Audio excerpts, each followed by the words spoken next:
The Nerd Academy podcast is released weekly at 12 p.m. Eastern Standard Time, available on our website at www.thenerdacademypodcast.com and wherever you listen to podcasts. You can find the Nerd Academy podcast on Facebook, Twitter, Instagram, and YouTube.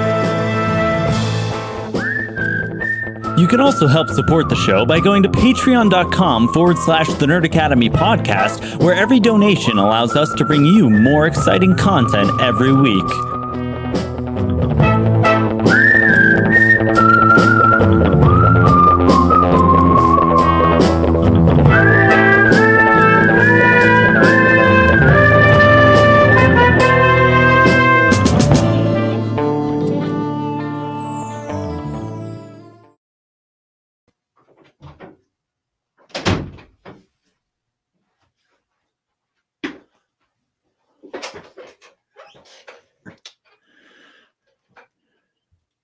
Hi, it's Movie Club.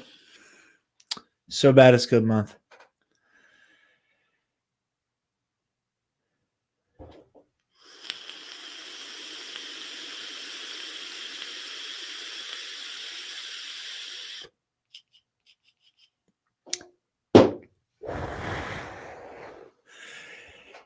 I'm never getting that hour and 44 back. Welcome back to Nerd Academy Movie Club. It's so bad it's good month. This is the Catwoman review. I'm Jarod Devin's here. Back in action. No, absolutely not. Never. Don't do that again. I'm giving you one more chance. When I bring you back into this StreamYard, don't ever do that shit again. If you hiss at me, you're fired. Got it. Never Sorry, again. I'm just applying my face cream. I get all the crevices, Jarod. Maybe I'll walk out of here tomorrow and you never see me again. That's really what I want to do. Man, we're going to see a lot of Alex this month.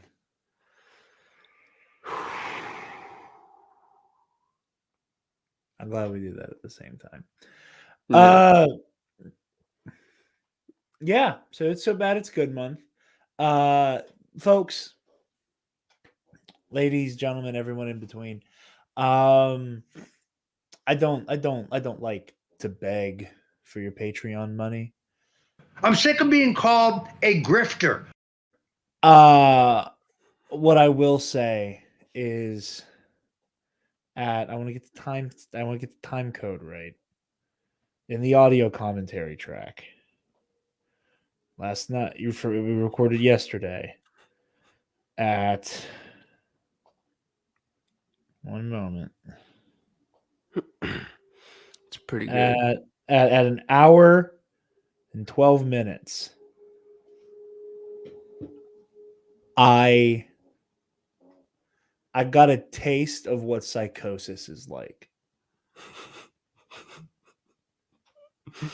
I lost my grasp on reality and slipped into a laughter that within like the first 4 chuckles, my chest hurt and I was hacking. There's a moment in this movie, and we'll get to it, that I have never been in my life that entertained by something like that. That was like that brought me. I talk about it all the time, and we made up our minds. We're not going to be talking about House of Gucci in So Bad It's Good month. We will that movie will have its time in the sun on this podcast.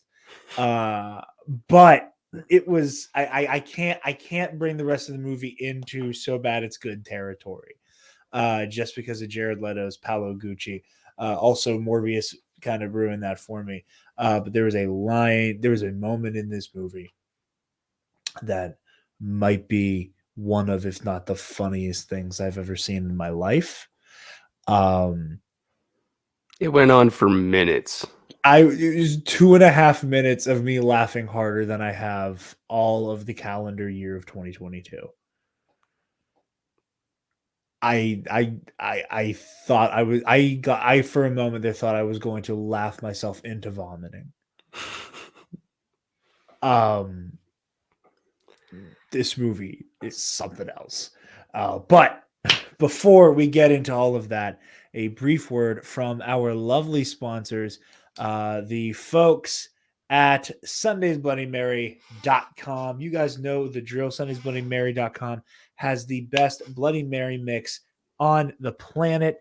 I'm a bartender by day. I like to make my Bloody Marys from scratch, and that used to be how I made them at home, but not anymore.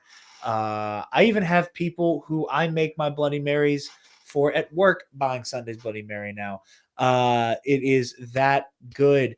The award-winning spicy Caesar mix is my personal favorite. It's my streaming drink of choice. We'll be talking about streaming at the end of the episode when we do a little housekeeping with some upcoming stuff. But yeah, the spicy Caesar mix is my all-time favorite. You got the mild mix, you got the vegan mix, a subscription box, so you get 2 jars a month. So you get your Sunday's fix. Rim salt. They got pickled garnishes for your drinks, the okra, dilly beans, and asparagus. I'm a pickled asparagus guy. They also have shot glasses, rim salt, and merch as well. So go to sundaysbloodymary.com/shop. Use code TNAP, TNAP at checkout, and you get 10% off your order. And you help out your favorite nerds while you do it. Devin, do you have numbers for me? Because I'm very curious about the numbers segment.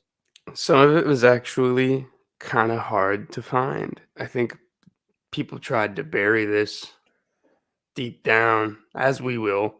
But yeah, I got it. So Catwoman came out in 2004. It's an hour and 44 minutes long. It's directed by Pitoff.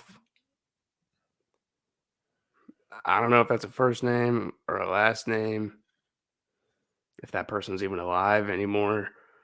It stars Halle Berry, Benjamin Bratt, Lambert Wilson, Alex Borstein, and Sharon Stone. We got a whopping 9% on Rotten Tomatoes. Good. 7% IMDb is definitely nicer. It's a 3.4 out of 10.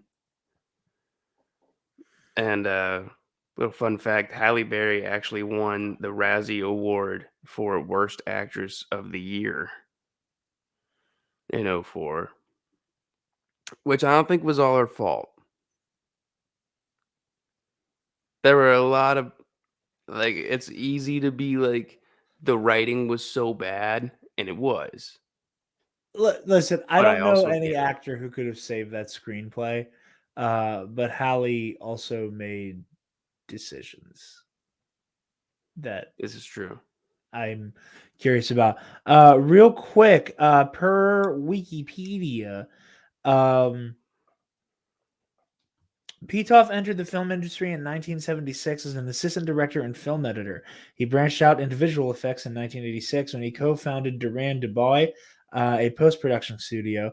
He continued working as a visual effects supervisor and assistant until 2001, when his directorial debut, the supernatural film Videoque, was released. The film was notable for being the first motion picture shot using entirely digital cinematography.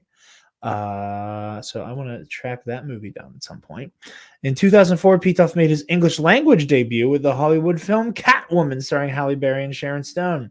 The film was critically panned and is considered one of the worst movies of all time. And Pitoff was awarded the Razzie for Worst Director of the Year for the film. Pitoff was set to direct the U.S.-Chinese co-production Empires of the Deep, although he eventually dropped out.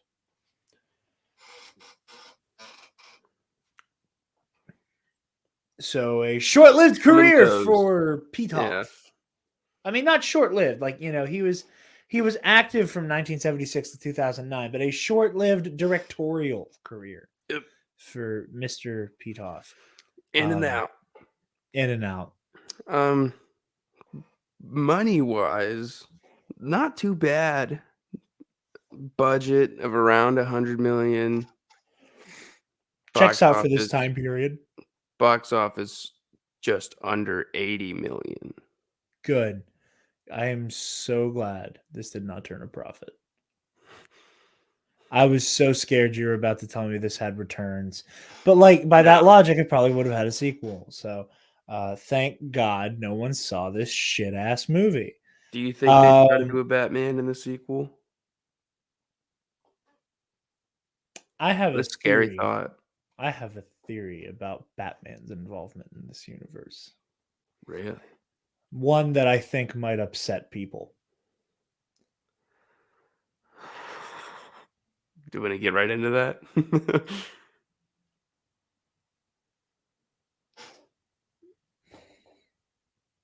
We'll do log lines. We'll do log lines, and then we'll save my theory. We'll save my theory, which is completely crackpot and should not be taken seriously at all. But I have a theory, and I can't wait to say it and ruin some people's days. So, Devin, All right. give me some potential log lines for Catwoman. I'm working with Catwoman. Midnight's Mistake.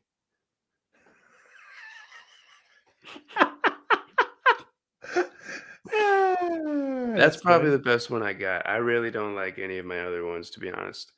But like, you do one, and I'll try to think of another one. Okay. Catwoman, the James Charles story.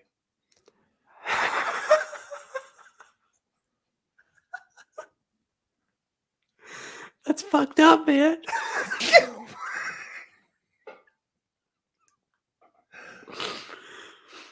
Oh, It's like unethical makeup practices. I don't know enough about that man to know if I said something truly offensive. no, not truly. Just like that's funny. That's a good one. God damn it. Thank you. Okay.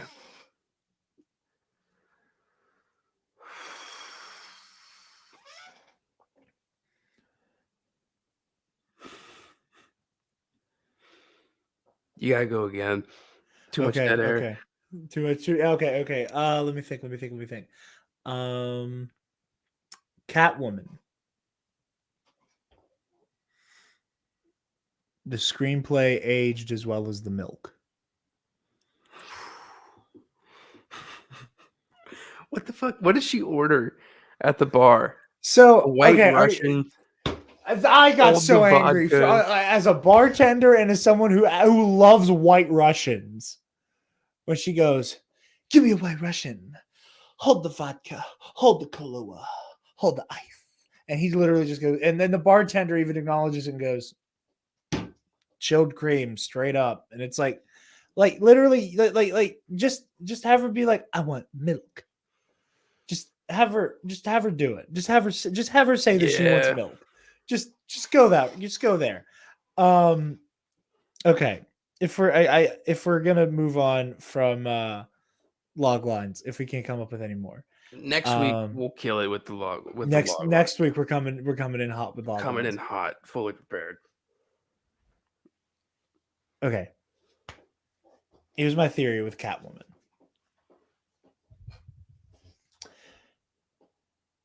This takes place in the Burton Schumacher continuity.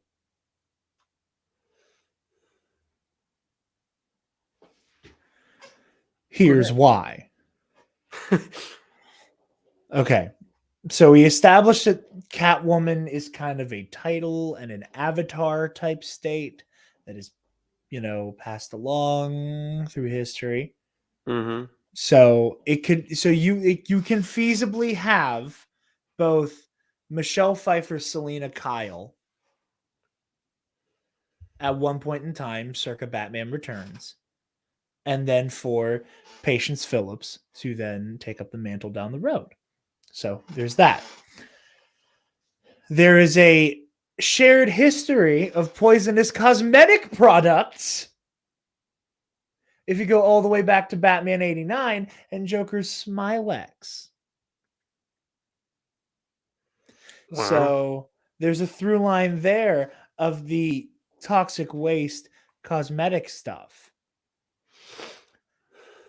Nobody's really surprised by the concept of there being a superpowered being. Everyone's just more kind of jarred with the very, very, very big dedication to the cat motif.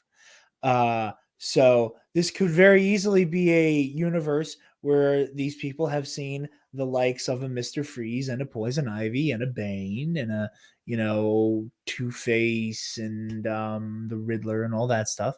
So perhaps they're numb to it by now. And there's no reason to believe that there couldn't be a Gotham here. So yeah, that is my theory. This is this is a direct sequel to Batman Returns. Probably throw in Forever and Batman and Robin in there as well, but because those are all part of the same continuity. But yeah, this is the same universe, and I'm going to believe that until I'm told otherwise. Like directly told otherwise. Like I need either Petoft or Tim Burton to tell me no. And even then, I'm not going to take it from Burton. I need Petoft to tell me I'm wrong. And Petoft only. Have you ever heard of Patience Phillips before? These are Google searches I wanted to do on air. Cool. Like together. I wanted to find out here. So let's one moment. Hi, thank you for letting me know what the news is. I didn't need you to do that, computer. Why are you doing this? Good God, go away. Patience Phillips. Patience Phillips is a fictional character in the 2004 adaptation of Catwoman. Oh. As I thought, completely original character. Why? Fuck you. That's why. Now, here's another thing that I think absolutely should be said.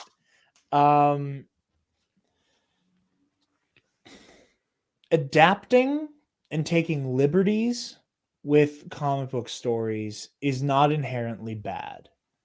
I do not think that changing things from the source material inherently means it's a bad interpretation or adaptation. Yeah. Like, look at the Raimi Spider-Man movies and how much they change. Look at the MCU. There is a lot of daylight between the MCU and its source material. And that's not inherently bad. It is what it is. I will say, and I don't think correlation equals causation here, but I think this is one of the examples of when you just decide to go ape shit and just do whatever the hell you want with a vague concept. You run into problems, and you go so far out of your way to contrive something whole cloth that you come up with some of the wildest shit ever. And another reason why I fully believe this is in the same continuity as the Batman movies from the 80s and 90s is that this has the same level of over-the-top garish maximalism that drove the Schumacher and Burton movies as well. Like there is just so much, like there are so many CGI crane shots of this massive city constantly. Everything is meant to, like everything feels just huge. Like there is a scale and I don't want to say that like the city's like lively and it's like its own character, like we always talk about, like Gotham should be its own character, and this isn't Gotham. But like there is an energy to this city that does truly feel like one of those, like either Batman Returns or one of the Schumacher movies if they were made in a post Spider-Man world. If that makes sense. Yeah, that makes sense. There, you want to talk about some of the wild shit? Where do you want to fucking start, Jared?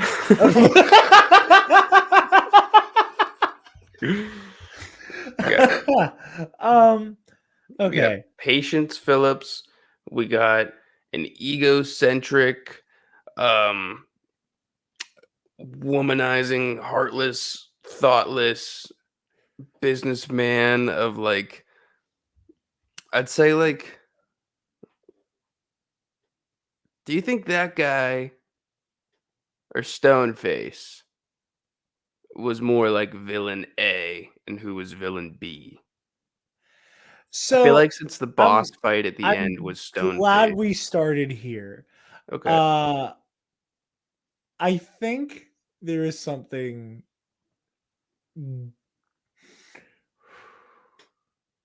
I think there is something deeply funny about the attempt. And again, dude talking. So feel free to roll your eyes, any of our ladies in the audience. Uh I think there was a really funny attempt at female empowerment in this movie that does not know what it wants its message to be. And it's when a story wants to have any type of social commentary but doesn't actually know what it's trying to advocate for, you get Yeah. some marvelous nonsense.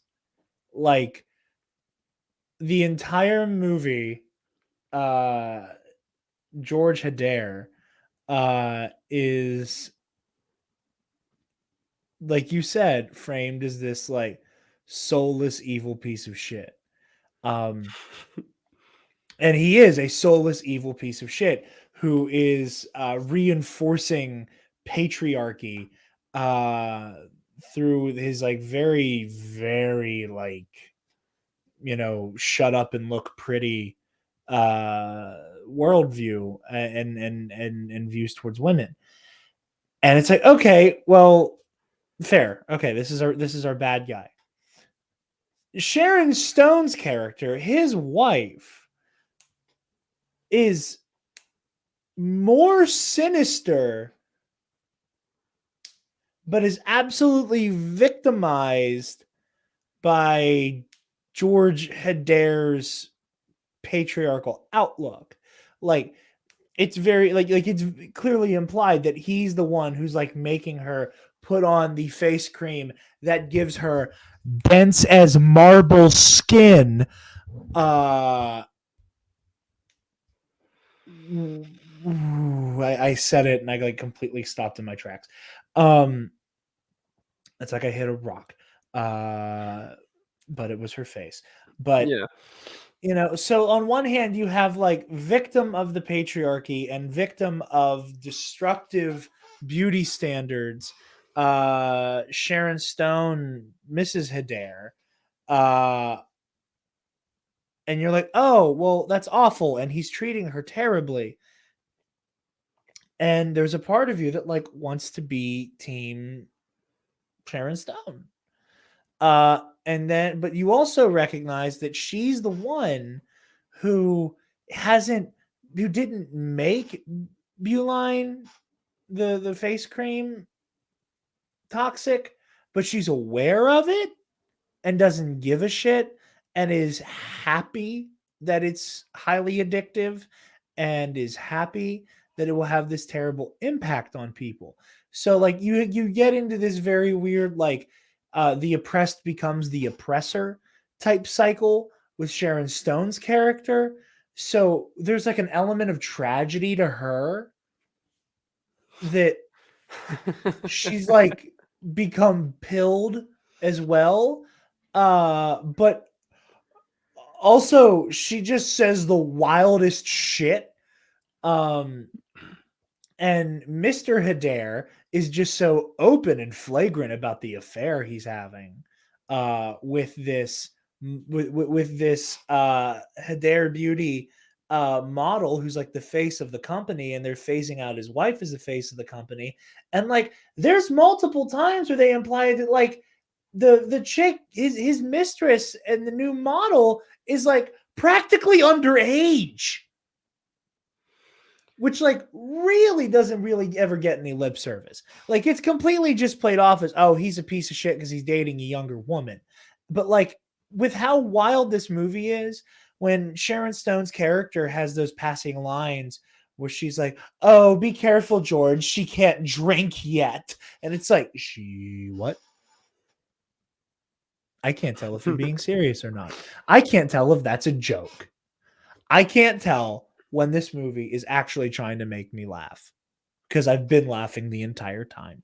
So I can't I get a little confused and I'm like, "Okay, so like this guy went from cuz that's the other thing is that he doesn't know that Beuline is toxic. He doesn't know. Like it seems like it's news to him when he finds out. Right? So Mr. Hedare is a misogynistic, potentially predatory, uh piece of shit who, lest we forget, even though it's the scene that broke me, the man tried to hit his wife. So abusive, misogynistic, uh and Predator. potentially predator, Yeah. but it seems like he has a problem with selling face poison that will make you look like Heath Ledger's Joker. Well, you know, But Sharon big businessman. Stone is the victim of all of that shitty behavior, but is also like super into poisoning people in the face. And I don't know what to do with the two of them. She also kills several people Yeah, personally this is true. to cover up the Beuline thing. So in a very roundabout way and long-winded way of answering your question, Devin, I don't fucking know who the villain is. Fair enough. I do think can't tell.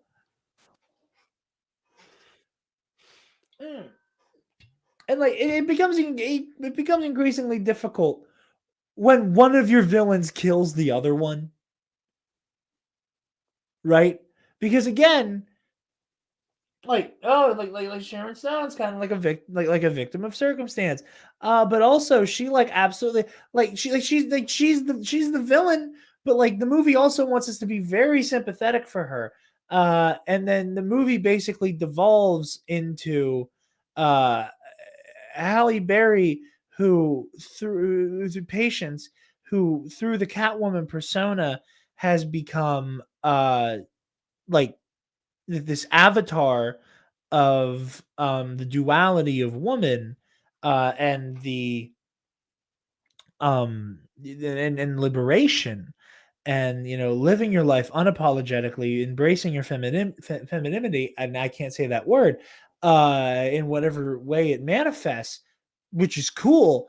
And you pit her against her enemy, who's like who clearly needs the same liberation as Catwoman. But by the time Catwoman gets to Mrs. Hedare, it's too late for her. So like what are we getting at, Petoff? Like I like it's just it's almost the like the joke about Marvel villains, like your Mhm. flag smashers and your killmongers of the MCU, where it's like they're spitting facts, like they're kind of right, Mhm. and then they have to do something hysterically evil to remind the audience that they are in fact the bad guy.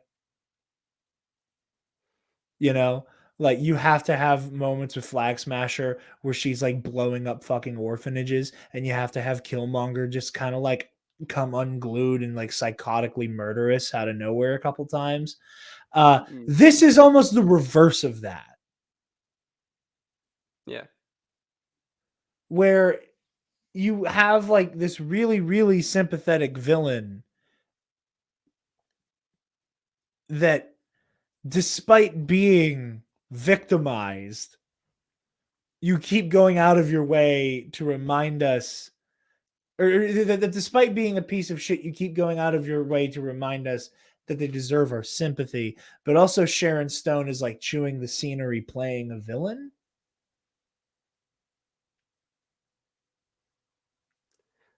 Shit's Somewhere a wild. little over the halfway mark, I think she like fully embraces like, yeah, you know what? This company's launching. I'm gonna kill you. I'm gonna kill you. I already had one bitch die under my watch. And now I'm gonna manipulate Catwoman into like taking the fall for some of this heat too. That'll work out great. And all It's so while looking funny. like a dime at the same time. Yeah, and she looks incredible. And like that's the thing. Is that like like her weird obsession with her image outlasts her husband. So it's like, is it her being vain? Was this forced on her? We could literally turn this entire episode about trying to dissect the villain of Catwoman because the philosophy here and driving ethos is so confusing. But anyway, hot take.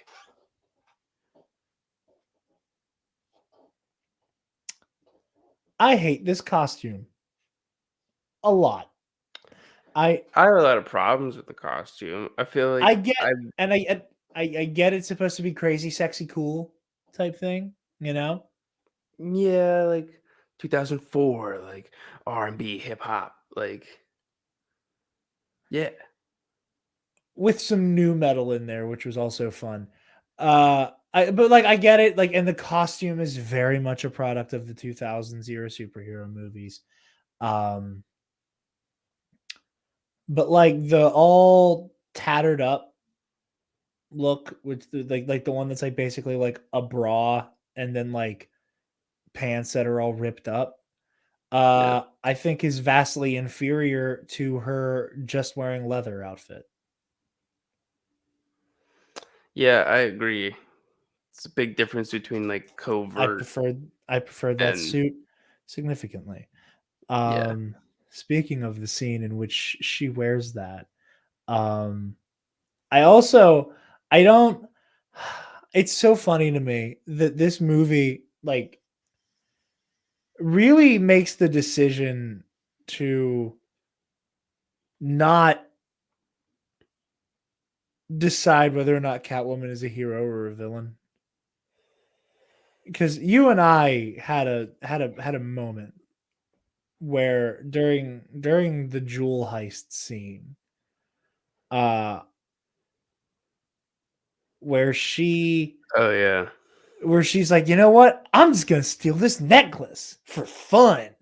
Um, and then she sees these guys holding the place up, and she decides to get involved.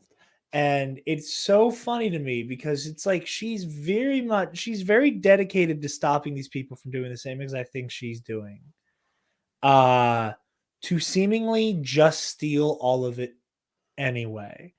And this goes towards another very inconsistent thing and that I don't understand with this movie either is like one of the two, I don't say many, the two very funny scenes of Maxine Powers where she has her I'm not Patience anymore conversation, um which that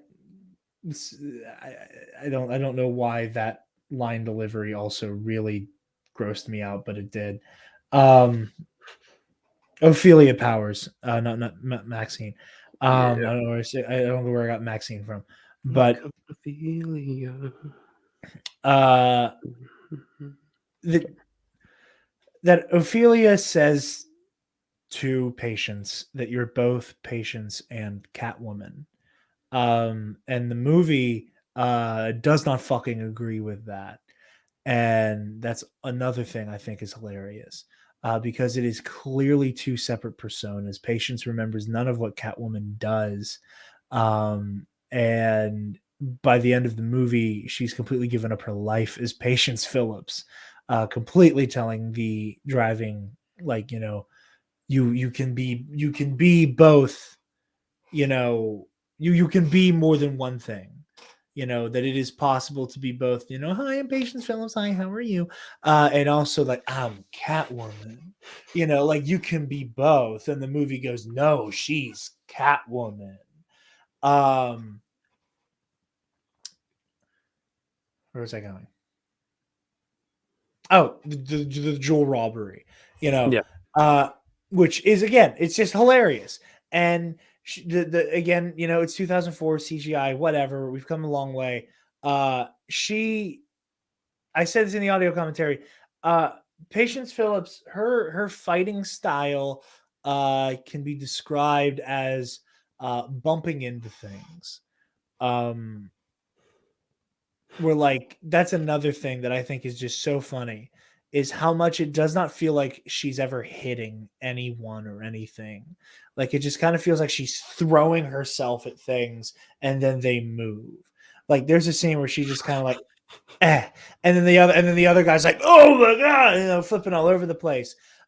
She skateboards a man during that scene, which I also, and again, like I have said 1,000 times before, I had very few complaints about a movie about a giant purple man who collects magic rocks, and when he arbitrarily decides to snap his fingers when he puts the magic rocks in a magic glove, he gets rid of half of the living beings in the universe. And then a giant green man went back in time to get different versions of the same magic rocks and wore a new magic glove and brought all the people back as well. I didn't complain about that. I recognize that it's ridiculous, impossible, and all of those things. I don't care because I had fun, and the movie didn't draw my attention to it. There are, however, some things, some rules that you need to recognize that your audience isn't going to be able to suspend their disbelief. And after all of the milk sipping and hissing and climbing out onto window ledges on top of an air conditioning unit to rescue a cat that would not have died, you kind of lose me when you jump on a man who is prone.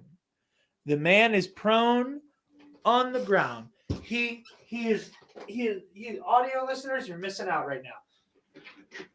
He is on his back on the ground.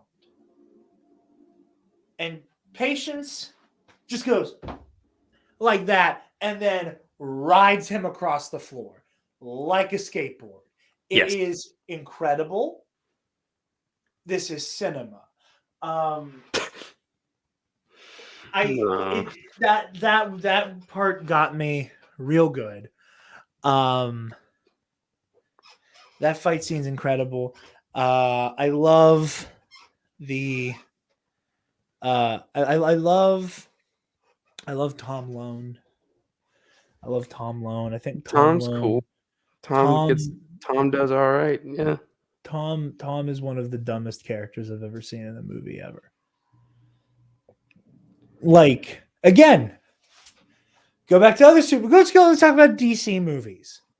You have people who look right at Superman, who personally know Clark Kent, and they just kind of shrug their shoulders.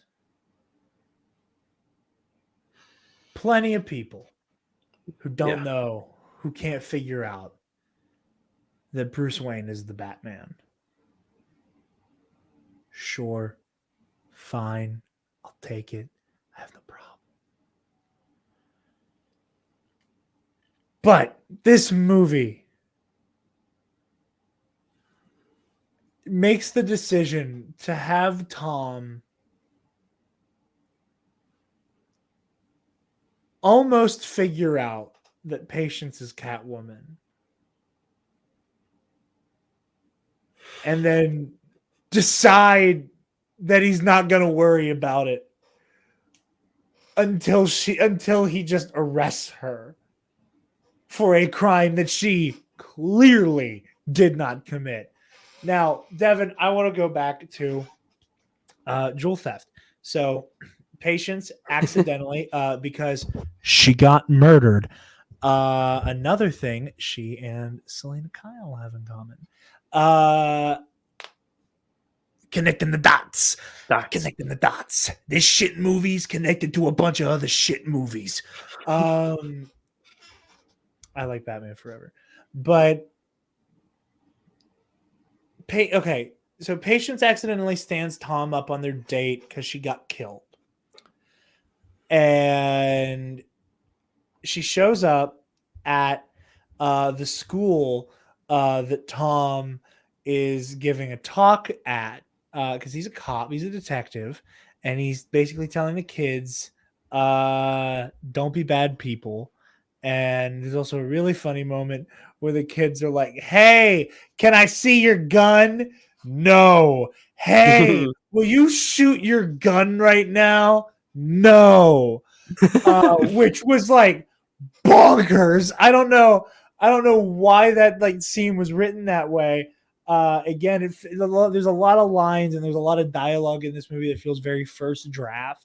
That they were like, we'll have a kid make a joke like this, and then he'll respond, and then we'll have a kid make a joke like this, and then they never actually came up with the way to write that joke, so they just had the kid be, "Take out your gun, Tom."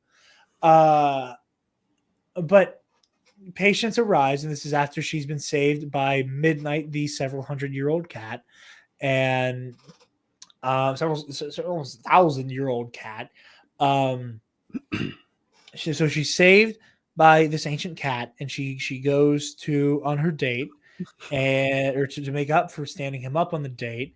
At which point, the infamous basketball game scene happens. Dude, holy shit! And that was so sexually charged. Well, you couldn't tell what the hell was happening, as with most action sequences in this movie. I don't know how to make a GIF. I'm going to move my microphone so I don't break it. I want audio listeners, I'm sorry. I want somebody to just make an endless GIF of the part where she's doing this with the ball. Yeah. Because that's literally what the scene felt like. It was just this for a solid 5 felt minutes. Like that. A lot of ass and hip movement around a lot of children. God. And then Tom just lifts up his shirt. Tom's and just oh yeah, I'm feeling this shit. And they just kind of forget where they are for a second. Then Halle Berry they do the thing she lands on top of him, and they she just mounts him on the basketball court. There's no coincidence there. She wanted it to happen. And then she ran up a wall just to toss the ball up to herself, run up the wall, catch the ball, and land with the ball. And like you a made 6-year-old who just figured out the coolest new move. And you made a very astute observation in that moment when they cut to the kids going, "Ooh," where, as you said, Devin, in a very embarrassed for the movie tone, went, I don't think I would have thought that was cool. And you're right, because it was because she didn't even really do a wall run. She just kind of ran up to it and jumped off of the wall and then caught the ball, which I don't know. I'd probably fall down doing it, but I'm sure I could eventually figure out how to do that. Oh, fuck. but trying to swear to God, from now on, when we do So Bad It's Good Month, we just have to try to explain the plot in a linear way and then just stop as we go. That might be the best way to do this show moving forward. So she shows up with the cup, with a cup of coffee from the place they were supposed to go. She wrote "sorry" on it. And she gives him the cup of coffee, and then they have basketball sex in front of children. And then later, when Patience when Patience wakes up from the jewel heist and realizes that she took all of the jewelry, she puts it all in a brown paper shopping bag and writes "sorry" on it. Now again, these are just one of those moments where I don't mind stupid plot holes in movies when the movie's entertaining enough for me to not notice it the first time or even the second or third time. But the fact that she knows she is seeing a detective and decides to do the same thing she did personally for the detective and is surprised when she gets arrested at the end of the movie. Patience, you're a Am I a moron. suspect? We're getting to the carnival. We're getting to the carnival. We are getting there. If Sharon Stone too. I think that's just like the line that you have to say when you're like a really pretty, like powerful woman, and like there's like a handsome like cop or a detective. And there's just There's a like dumb, fuckable cop. yeah, there's just some really stupid ass dynamic going on, and it's just like let's be really like let's interject this with some flirtation, and then the line is, "Am I a suspect, officer?" Yes, you left DNA all over the crime And scene. Jim Gordon would be like, Yeah. Oh, yeah. Where is James Gordon right now? hopefully nowhere near this project. Like, But so she writes sorry on the paper bag the same way, almost the same way she wrote it on the coffee cup. And I think a scene that really encapsulates the way this movie. Here's my other log line. Catwoman, gaslight, gatekeep, girl boss. That was my other log line that I couldn't think of. I had it and then it disappeared on me. One of the other ways that the movie just flagrantly gaslights you is there's this forensic handwriting guy. The forensics department this police station is bitching because they can analyze lip prints, which was that almost sent me back into like the laughing for several minutes spiral. But he analyzes the handwriting and because Detective Tom Lone does his fucking job a little bit and goes, hey, this handwriting is eerily similar to the woman that I'm sleeping with. They didn't sleep together yet. He's like, this is eerily similar to the woman I'm dating. And he keeps that little detail to himself, like a good ethical man of the law does. But he's like, okay, he's like, explain to me. He's like, he looks similar. He's like the same person. And then the analyst goes, dude, it's so funny. the analyst goes, it's not an exact science. And then in no uncertain terms proceeds to explain the differences, these minute, stupid fucking details that I'm not even convinced they're different. I'm convinced it was exactly the same way Sawyer was written on both. Where he's like, well, you see, the O is written in such a way that it's someone who doesn't like to follow the rules, and the Y is a free spirit here, but in the other one, it's someone who's afraid and lonely and craves validation. But it is so fucking funny that he goes from, it's not an exact science, let me explain the exact science to you. Like it's just like the movie just says fuck you in the same breath. It was so funny. It was so funny. It is emblematic of the movie as a whole. I love the lip print, like forensic thing. Like takes the glass of water and compares it to the fucking smooch mark left on his cheek Does no one at the station have any questions for this guy yet?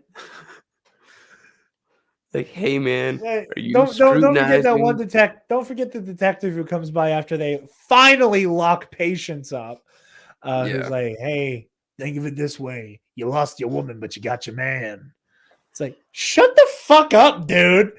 Like, I'm facing an internal investigation because I've been sleeping with Catwoman. Like, oh Yeah. my god, She just yeah, walked out of the cell. Through the cell door. literally. She just goes. She has a conversation with Midnight. She literally, like, it's not like Midnight does anything. It's not like Midnight has like some telepathic cat conversation. It's not like she's shown a vision. It's not like she has any type of use the Force Luke moment. She just looks at Midnight, the 1,000-year-old cat, makes a Lassie joke, and just goes and walks through the fucking prison doors. And just walks through the bars. Yep. Um, Oh, which I did. was I wanted to say incredible. I liked her claws. I liked that the claws were like diamonds, and like I thought that was kind of like a cool, not cool, an interesting choice. But are those not diamonds from the heist from the beginning? Devin, I'm glad you found something to praise. I'm legitimately glad you found something nice to say about this movie.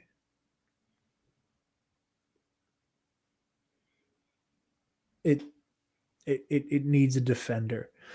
It's not gonna be me. I will go to bat for some bad movies. This is not one of them. So yeah, and then there's a scene where here's another thing I think is hilarious.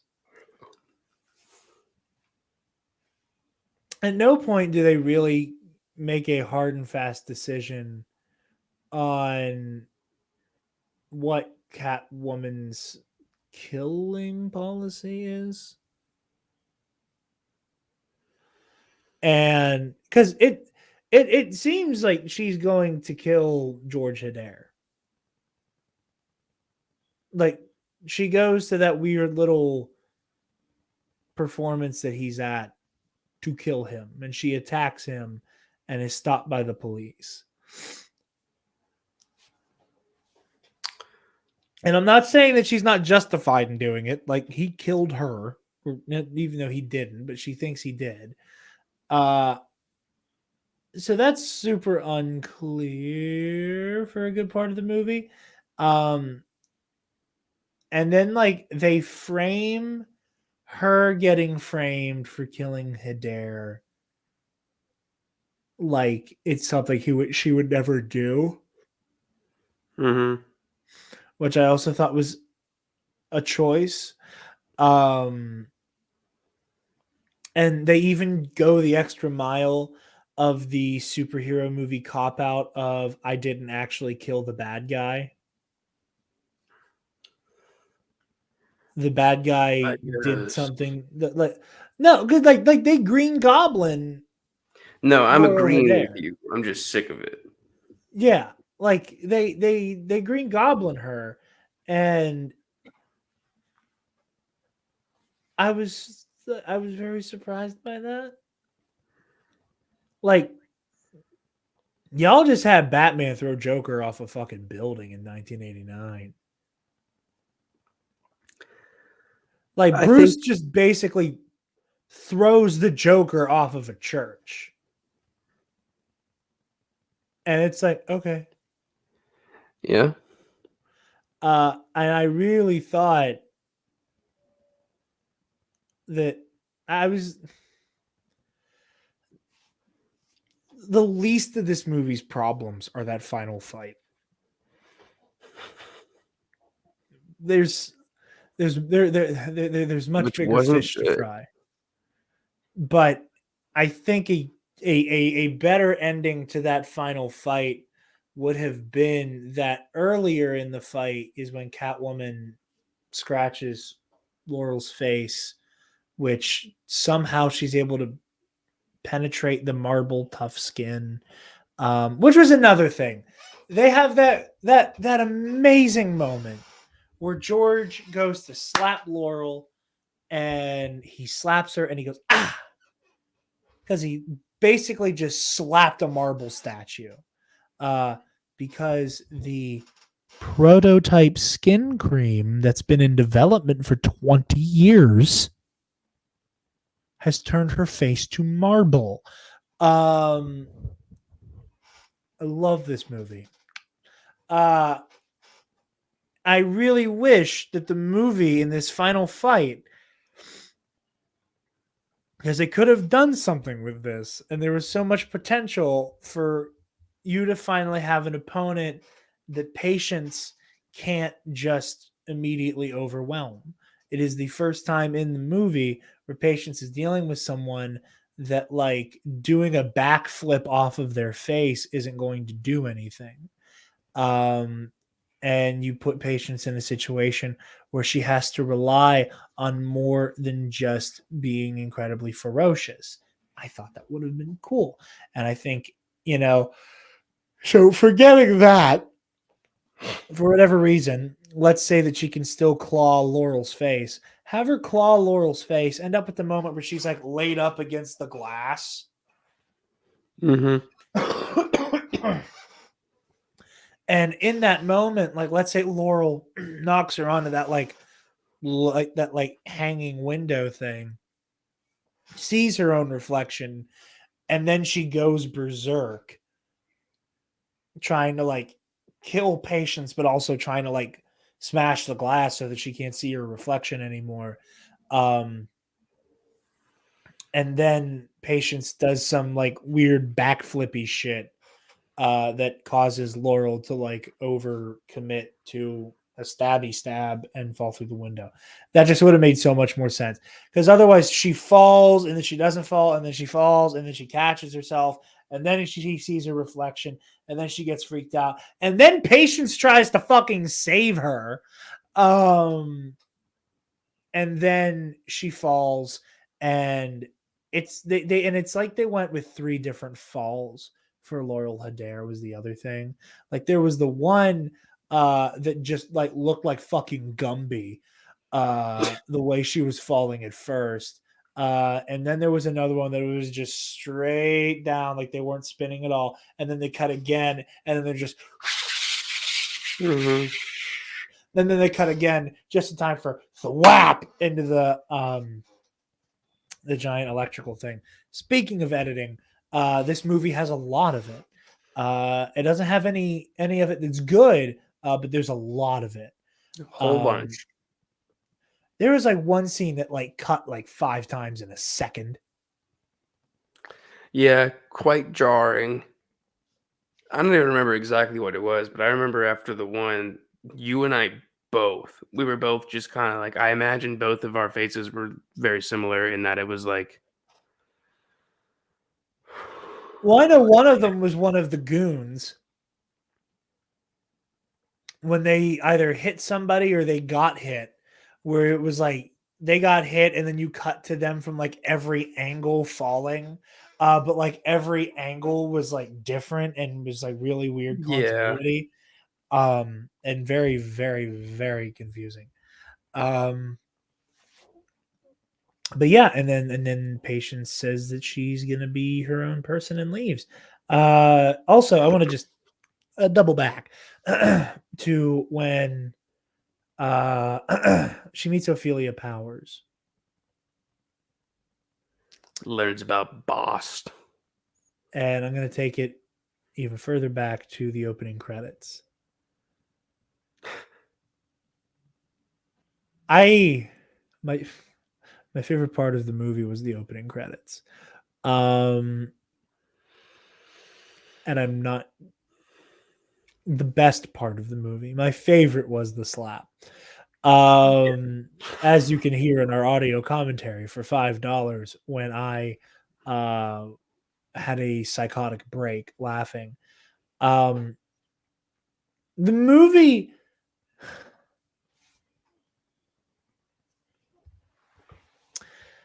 movie really gives it to the audience to watch the opening credits and figure this shit out for themselves. That throughout the credits we see images of cats. Not specifically, I mean Midnight is in there. But like also there's just random house cats, and it's really funny because some cats just kind of have that like stupid and confused face Yeah. that I love. It's part of what turned me into a cat person is the way that cats sometimes just look confused. I love confused looking animals, but the way cats just kind of go Yeah. like they're like they. I hate to make the joke because it's overplayed, but the face is very. Did I leave the stove on all the time? Some cats, Mhm. and there's a lot of did I leave the stove on cats in what is supposed to be this montage of very mysterious and supernatural. And Uh, again, whenever, they, like, revive her, whenever she, like, washes up yes, somehow incredibly far onto, no, like, not that even like body. incredibly far, incredibly high up. Yeah. Like they slowly pan up this giant like mesa in the middle of the river, and you're like, how did she like? I made the joke where like I don't know, like she got like water slided, like boof, like she got breached and then sent up onto the thing. Yeah. Bunch of really confused ass cats there too. The Council of Cats again, Yeah. and it's the way that they like dramatically cut between them. Like there is a fat black cat, and it's just like like it's meant to be again like Yeah. supernatural and mysterious, but like it's very like, can I have my fucking fish now? Give me my tuna. Where's my tuna? But framing it as though it's, this very almost spooky. Um Devin and I made it clear how little faith we had in this movie, because whenever Midnight crawls up on top of Patience, we both out loud went, "Oh God, he's gonna spit a hairball in her mouth," and that's how she gets her superpowers. Uh, and then he didn't. He just goes at her. Um, he just breathes on her, and we're like, oh, okay. And then she shoots up and goes, ugh, and we're like, oh, she has the hairball. She has the hairball. There was no Yeah. hairball. And We then were her very eyes disappointed. start zooming in and out on things. Oh yeah, she got like Sith cat eyes. Yeah. She got cat Sith Lord eyes. That was fun. Um, but no, with Ophelia, whenever she looks at the tag and she goes, "Oh, this is where I'm supposed to take you," and she takes Midnight to Ophelia, and Ophelia goes, "Oh, you never bring humans home." Um, Okay, so like Ophelia was totally a Catwoman, right? She's I the don't Hank know. Pym of retired I superheroes. don't think I don't think she's the Hank Pym of this equation. I don't. I think she just knows of their existence. Because I think if they Does she wanted her, think I that if think he it, hoards cats one day, like Boss might just be like, "All right, fine, like you can join the I think cult." I think she is a worshiper of Bast. I think that she has a understanding and reverence for the Catwoman lineage. Uh but I don't think she herself is a Catwoman. And I was talking about that. Because here I was expecting her to be like, to almost do like even though the line of dialogue isn't in the movie, it was in the trailer for The Force Awakens, where Luke Skywalker does like the Force is strong in my family. My father had it. I have it. My sister has it. And so do you. I was waiting for Ophelia to do that.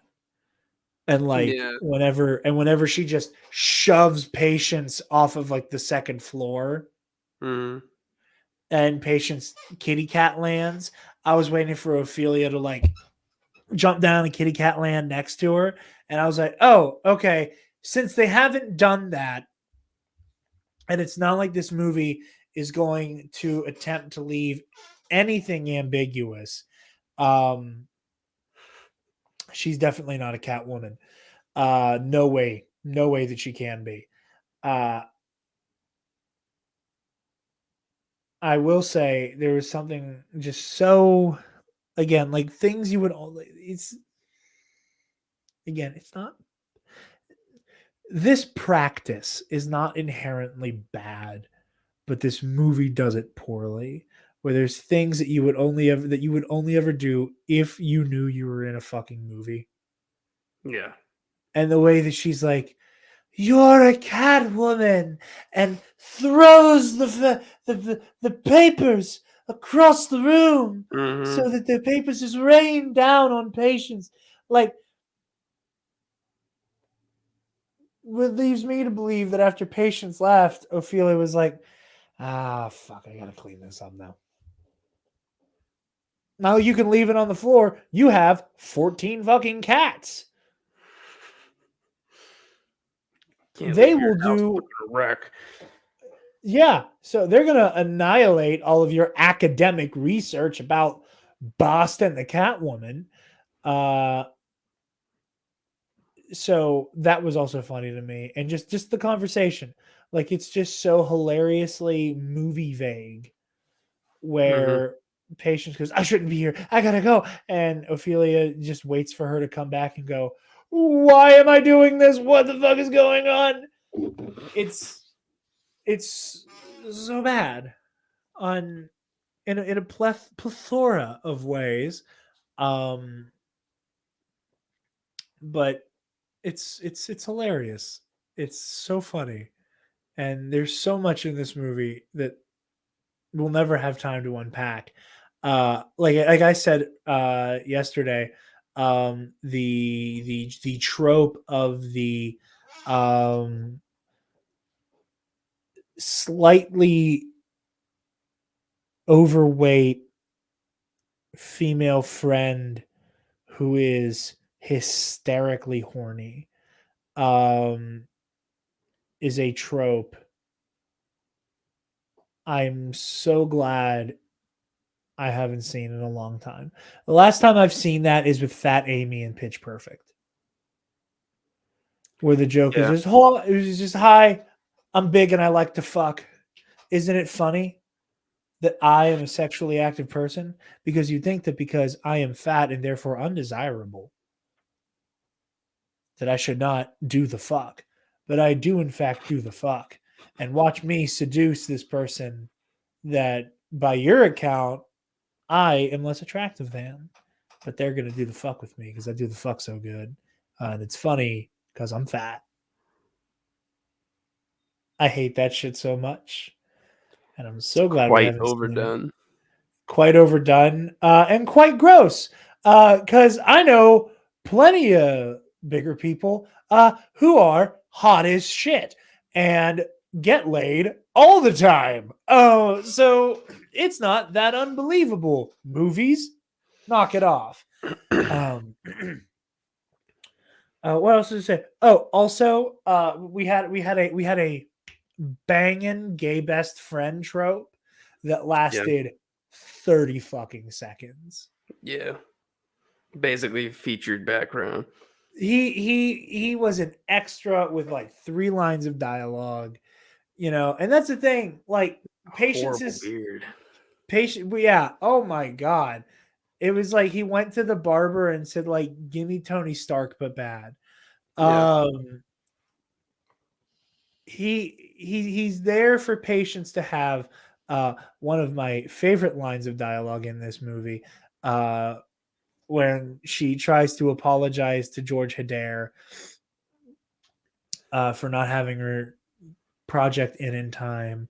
And he goes, "Sorry is not sufficient for this situation."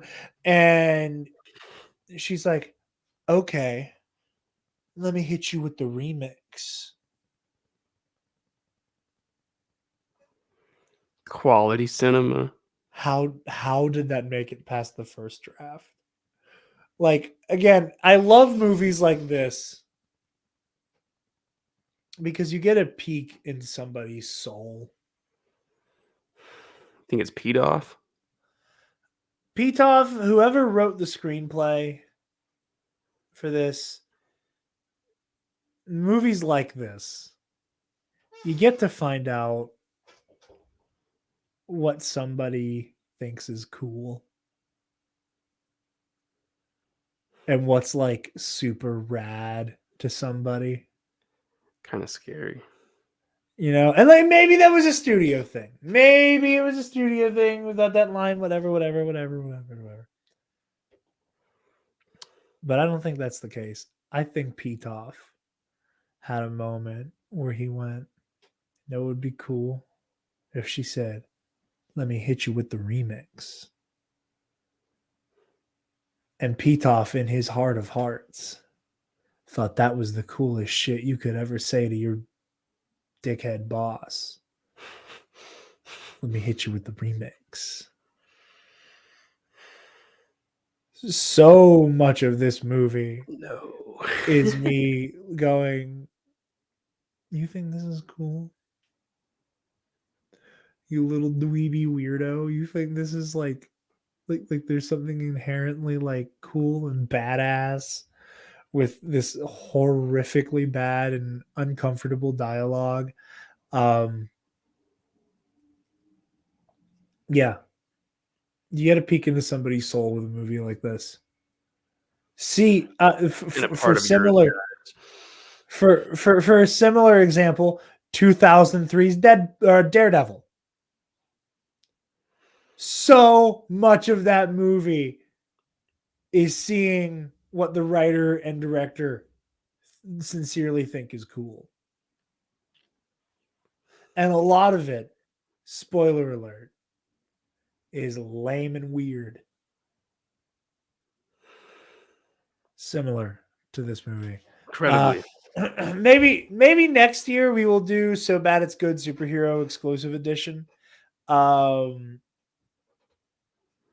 Which would be fun. And Daredevil will absolutely be a part of that if we do it like that next year. Steel and like I never saw Spawn, but I didn't hear very good. No. Apparently Morbius.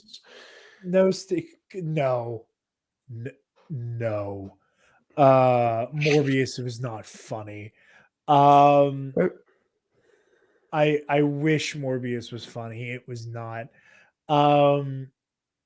I don't think Steel would be worth it. I think if we did it, it would be Daredevil, Batman and Robin, and probably like Superman 4: The Quest for Peace. Can't wait till next year. That's assuming we April's just like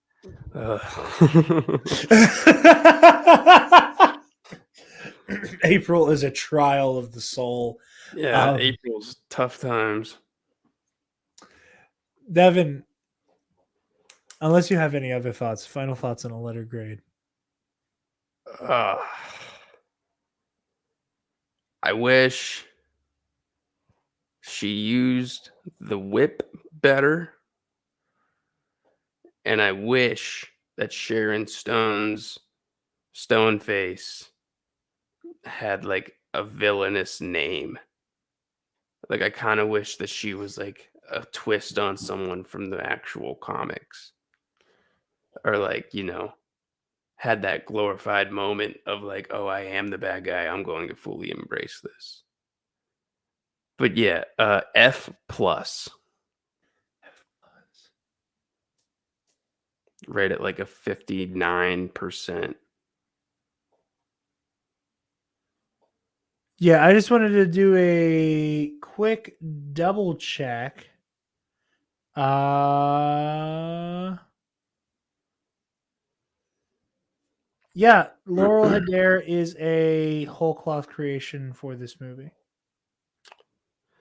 Sweet. Jared, do you have any final thoughts on the little grade? Trying to, I want to make sure I'm right about that because, like, again, it feels like there's nothing in this movie that's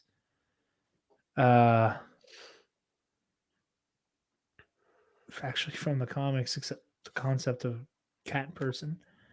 First appearance July 23, 2004. Good God. This movie is a, hold on. Sorry. All good. This movie is a product of the early 2000s era superhero movies.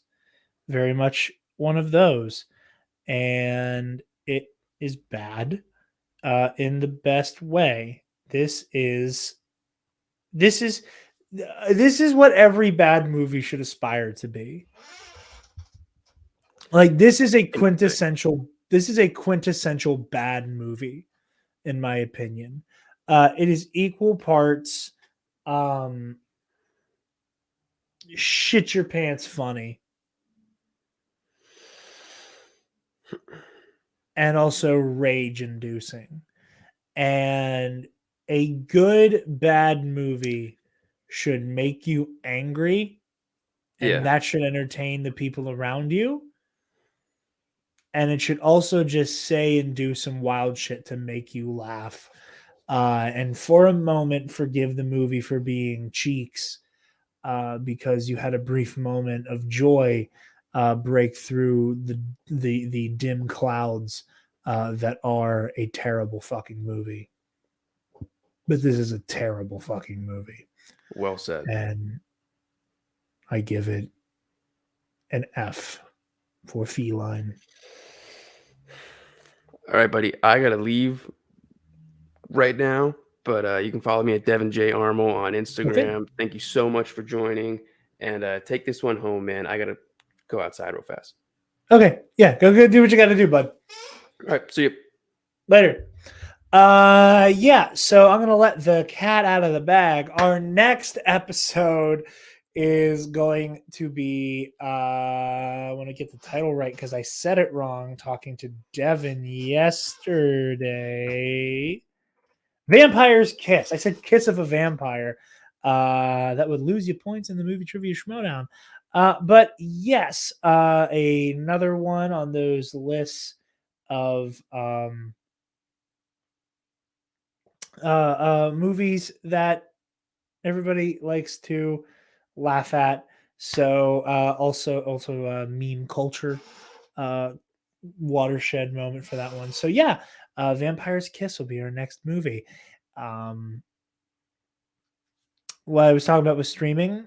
Knights of the Nerd Republic versus series live stream will be happening by the end of this month. Spencer's finally done with grad school. There aren't any Star Wars shows coming out right now. So we are going to be able to find a good time, find a good slot, knock that shit out of the park, get it done, and then get the Versus series back up and running in time to do a special episode I had an idea for that I've talked about before, but we'll get into that more when it's time.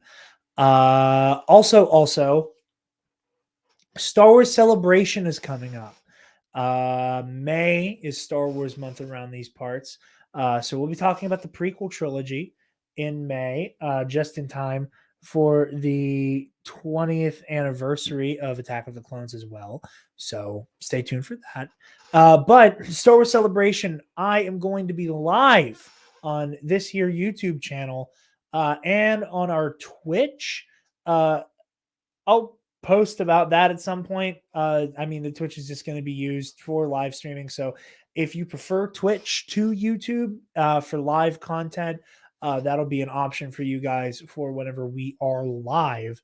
But yeah, all 4 days of Star Wars Celebration, I will be streaming. I will be doing commentary and recaps of the panels. A bunch of our friends from other Star Wars podcasts will be in communication with us from the Anaheim floor. Our friends from Octo Radio, Bombadcast, All Remaining Systems, Skywalking Through the League, everybody that we collaborate with frequently is going to be giving us the word from the convention floor, as well as us talking about what's going on, from the streams at StarWars.com we'll be doing, that I will be watching and commentating on, and bringing you guys reactions and constant stream of updates. So stay tuned for that as well. Yeah. Thank you. Oh, you find me, Dark Jedi 2552. Dark 2552. Dark Jedi 2552 on Instagram and Twitter. You can find the Nerd Academy podcast on Facebook, Twitter, Instagram, YouTube, and on our website, www.nerdacademypodcast.com, where, if you're feeling generous, you can donate to our Patreon. Give me $1. Speaking of our patrons, thank you to our $10 alumnus, Nick Johnson. And Alex Jones's QAnon horse ivermectin. What else was I going to say there? No, I think that's all. $10 patrons will get this show a week early, and $5 patrons and up get access to the audio commentary tracks that tie into this show. So yeah, be sure to like, comment, share, subscribe, rate, review, do all the things. So much for watching or listening, and cut. Stop. Move away from the cookie jar.